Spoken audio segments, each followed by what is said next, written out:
ఎవరైనా మిమ్మల్ని వదిలేసి వెళ్ళిపోయారు, ఒకవేళ somebody has broken your heart, ఒకవేళ somebody has really given a big wound to your heart, అలాంటి మనుషుల్ని వదిలేయడమే బెస్ట్.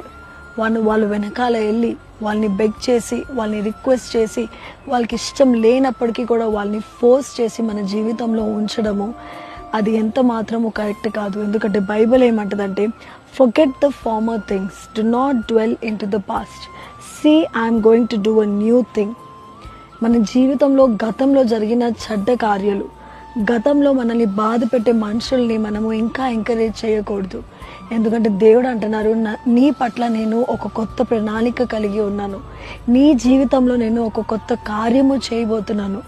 కానీ నీ జీవితంలో ఈ కొత్త కార్యం జరగాలంటే నీకున్న పాస్ట్ నేను వదిలిపెట్టాలి.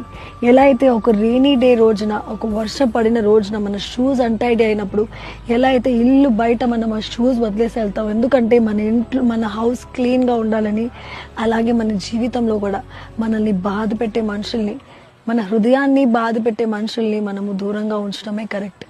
That is the correct way to do that. ఎందుకంటే వాళ్ళని ఎంకరేజ్ చేసినప్పటికీ కూడా ఏదో ఒక రోజున మరలా బాధ పెడతారు, మరలా అంటైడీ అవుతుంది, మరలా మురికి అంటుంది.